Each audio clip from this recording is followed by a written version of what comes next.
Les gars, je vous assure que vous allez rigoler de ce qui s'est passé hier soir côté FC Barcelone. Ils sont sortis du Johan Cruyff sans prendre de douche.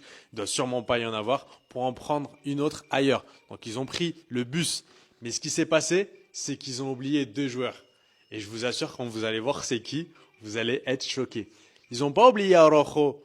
Non, ils ont oublié Lewandowski et Firmin.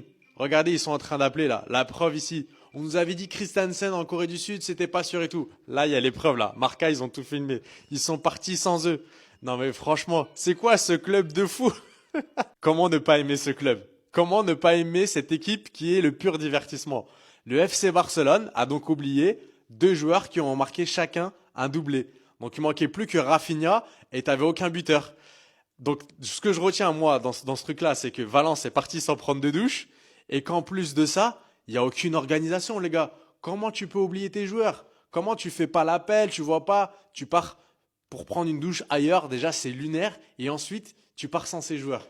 Franchement, vous êtes les meilleurs clubs. Je vous assure, je fais des vidéos. Des fois, je me tape des barres grâce au FC Barcelone. Vous êtes les meilleurs.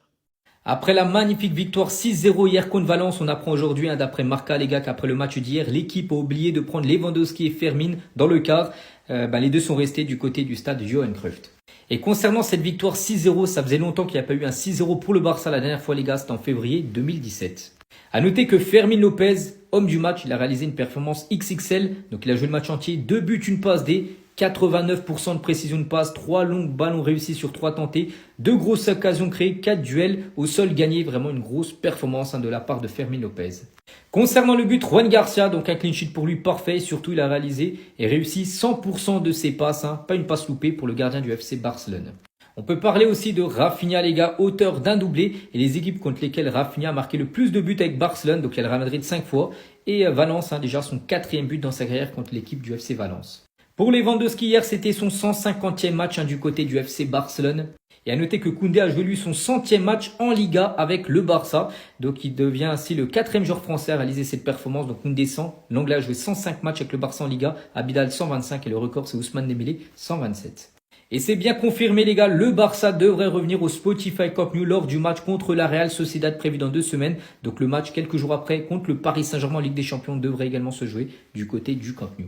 Mes excuses les plus sincères, Fermine, c'est moi qui comprends rien au foot. Il y a quelques jours, j'ai fait une vidéo pour parler d'Olmo en disant que il mérite des titulaires, en disant que Fermine c'est fort, mais Olmo... Pardon Fermine, pardon, en fait je sais que j'ai fait exprès. J'ai fait exprès parce qu'il fallait que tu te réveilles. Je sais que tu me suis sur TikTok. Non, c'est pas vrai. Les gars, le Barça fait un gros match et j'ai envie de parler que de Fermin Lopez. Même s'il y a beaucoup de joueurs qui ont fait des gros matchs, une bonne entrée de Lewandowski, de Rafinha, blablabla. Bla. Et en plus, Bernald est de retour. Bernald, qu'est-ce qui m'arrive? Mais Fermin Lopez, les gars, qu'est-ce qu'il est fort. Il a tellement la dalle. Bien évidemment, homme du match, il n'y a rien à dire, c'est pas des batailles. Il y a des clubs qui ont proposé 30, 40 millions pour Fermin Lopez. Mais vous êtes fous ou quoi? Il va falloir... C'est pas vendable. Bon, je reste quand même dans la team Olmo. Enfin, pas genre Fermin sur le banc, Olmo titulaire et tout ça. Mais j'ai une sensibilité au football d'Olmo qui reste supérieure à celle de Fermin Lopez. Sauf que Fermin Lopez, il a la dalle, contrairement à Olmo qui est nonchalant. Fermin Lopez, il montre qu'il a envie de jouer sous les couleurs du Barça. À chaque fois qu'il marque, il célèbre comme ça. À chaque fois qu'il marque, il envoie des signaux. On accepte. Je m'enflamme pas. Je sais que c'était Valence. L'année dernière, on en avait mis 7. On a fait 7-1, donc 6 buts d'écart, c'est la même chose. Mais voilà, tranquille. Maintenant, on va voir sur Newcastle comment ça se passe. Si Fermin titulaire peut assumer encore un match comme ça. 50 millions. 100 millions. 150 millions. Voilà. Il partira pas. Et je tiens à présenter officiellement mes excuses devant tout le peuple barcelonais. Oui, je voulais pas vendre Fermin, mais j'ai fait partie de ceux qui disaient que dans tous les cas, au bout d'un moment, va falloir vendre quelqu'un, que ce soit Casado, Fermin, peu importe. Mais la situation financière, elle est intenable, faut vendre quelqu'un. Pas lui, c'est tout. Si ce soir vous avez pas compris, moi j'ai compris. Dani Olmo, pas Dani Olmo, on bat les couilles. C'est Fermin Lopez qui doit être titulaire. Matin, midi et soir. Petit match, moyen match, gros match. Non, parce que c'est un fou. Là, il vient ouvrir le score en ouvrant son pied droit. Ça m'a surpris qu'il n'utilise pas son pied gauche. Parce qu'on parle pas assez de son pied gauche. Et derrière, il nous oblige à parler de son pied gauche. Pas de jaloux. Je sais plus si je suis gaucher ou droitier. Mais c'est à lui qu'on doit dire ça. Vous voyez où il est? Vous voyez où la balle elle est? Ça fait but. Il a tiré pied gauche. Vous voyez la dalle qu'il a sur le terrain. L'amour qu'il porte au club. le talent qu'il a, cette faculté à être aussi bon au milieu de terrain, à la récupération, avec du gros volume de jeu, beaucoup d'impact, et dans les 30 derniers mètres avec des appels dignes des meilleurs neufs. Non, alhamdoulilah, il n'est pas parti. Alhamdoulilah, il joue pour nous. Merci Fermin. Soit il est con, soit il est fou. Il n'y a pas d'autre explication. Barça-Valence, 28e minute de jeu, première mi-temps, Koubarsi qui a la balle. Koubarsi qui voit deux appels, Fermin Lopez et Ferran Torres juste derrière. Il met la passe à Ferran Torres qui la dévie immédiatement sur Fermin qui est lancé dans la profondeur. Et Fermin Lopez qui se place en mode Thierry Henry Prime et qui enroule cette balle d'une façon, c'est un bonbon. La frappe finira au fond, ça fait 1-0 pour le Barça, mais c'est pas fini. Deuxième mi-temps, ça fait 2-0 pour le Barça. Fermin Lopez qui est aux 30 mètres et il pète un câble. Il décide de tenter sa chance. Pourquoi pas? En plus, pied gauche. La frappe, elle part très bien, 56e minute de jeu. Et la frappe finit au fond des filets. Donc là, vous allez me dire que Fermin a lâché ce banger du mauvais pied. Fermin Lopez vient de poser un classique. Même son premier but, c'est un classique. Fermin Lopez, qui es-tu vraiment? Pourquoi tu sais tout faire comme ça, offensivement parlant? Le mec, il sait jouer numéro 10. Il sait jouer ailier. Il sait jouer faux neuf. Il est capable de marquer des buts. Qu'est-ce que Fermin ne sait pas faire? Dites-moi s'il vous plaît parce que j'arrive pas à trouver. Comme si c'était pas assez, ce sera lui qui mettra la passe décisive à Rafinha pour que Rafinha puisse mettre son doublé. La direction du Barça, vous allez vous excuser. Vous excusez envers Fermin Lopez. Vous avez voulu le vendre à Chelsea. 80 millions, pas 80 millions, j'en ai rien à faire. Ce mec mérite de rester au Barça. C'était l'un de ceux qui mouillaient le plus le maillot l'année dernière, alors qu'il était même pas titulaire indiscutable. Ce mec a sa place au Barça.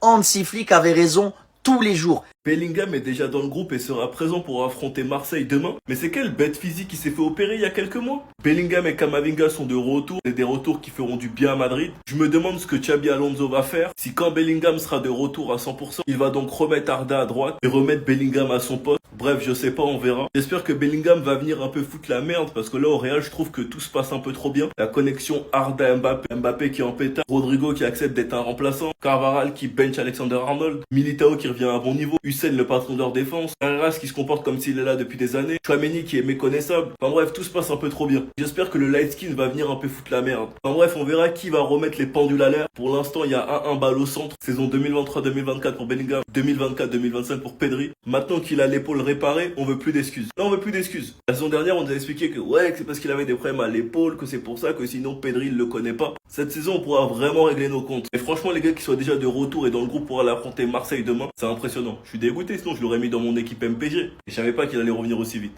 Enfin bref, selon vous les gars, vous en pensez quoi? Ramenez-vous sur cette impatience, on dit.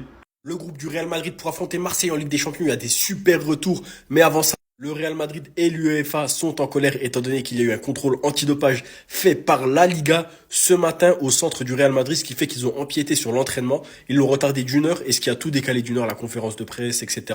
Et donc l'UEFA était pas contente alors que la Liga aurait pu le faire n'importe quel autre jour où le Real Madrid n'avait pas de match de Ligue des Champions.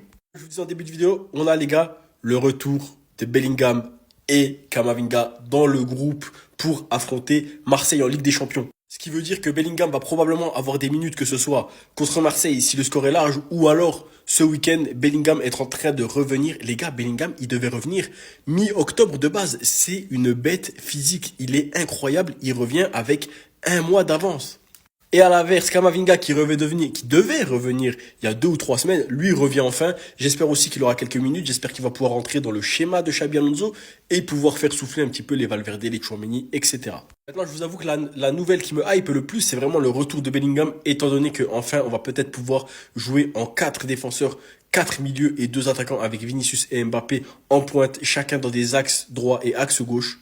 Ce qui ferait que Arda Güler et Bellingham seraient numéro 10, numéro 8. Je pense qu'ils échangeront entre les deux pour voir un petit peu comment ça se passe et quelle est la meilleure solution. Mais les gars, je suis hypé comme jamais. Bellingham est incroyable et on va le revoir, enfin.